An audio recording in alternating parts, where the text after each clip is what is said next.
Good afternoon. I hope you all had a great day.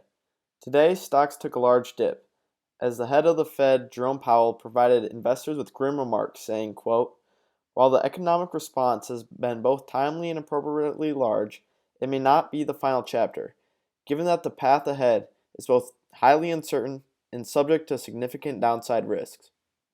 Though, Powell added that the economy should see a substantial recovery once the coronavirus is under control.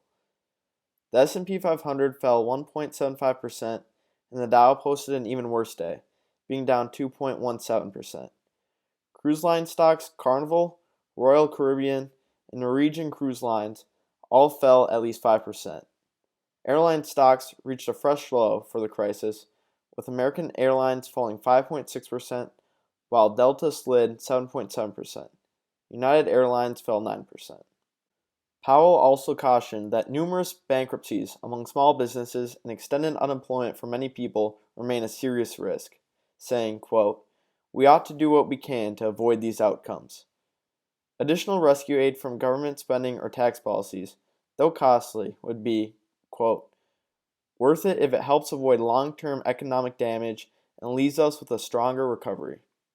The US dollar gained strength today as Powell announced that the Fed would not be pursuing negative interest rates. Today, the Purchasers Price Index came out, which measures the price of goods sold by US manufacturers. It declined by 1.3% in April. This was the worst decline since the Bureau started releasing it in 2009. Analysts polled by Bloomberg were expecting the PPI to decline by 0.5%. Usually the dollar follows what the PPI does, because it is usually a measure of inflation. For the sectors, everything was ravaged.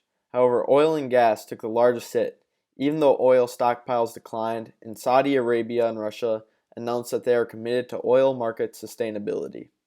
The table shows more of the same of what we saw in our market overview. Everything was crushed, with small cap value taking the largest hit again, and large cap growth being down the least. The largest mover in the S&P today was BlackRock, which is an American global investment management corporation. BlackRock was up 6.9% during normal trading hours after PNC announced that it would sell its stake in the company for $420 per share, which is more than $30 per share below where the stock closed on Tuesday. The sale should result in increased index ownership of BlackRock and will remove some regulatory restrictions for BlackRock. PNC's sale of BlackRock frees up 22.4% of BlackRock's equity ownership to other investors. The other largest mover in the S&P was Regeneron Pharmaceuticals, which rose 3.51% today and has gained around 87% over the last 12 months. No news in particular sent shares up today.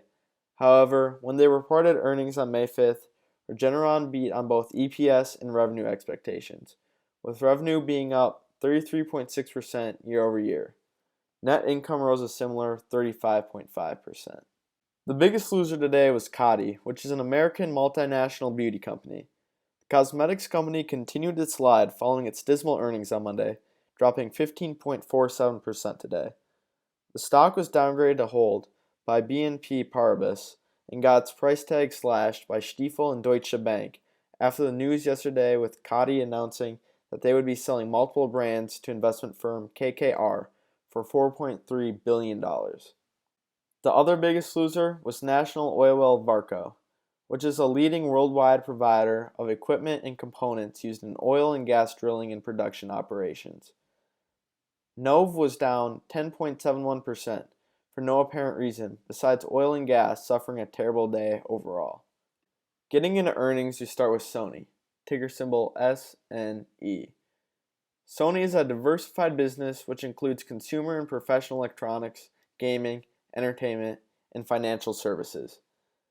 Sony reported unimpressive fourth quarter fiscal 2019 results, with the top and bottom line missing estimates. Sony's net income plunged 85.7% year over year, primarily due to lower operating income.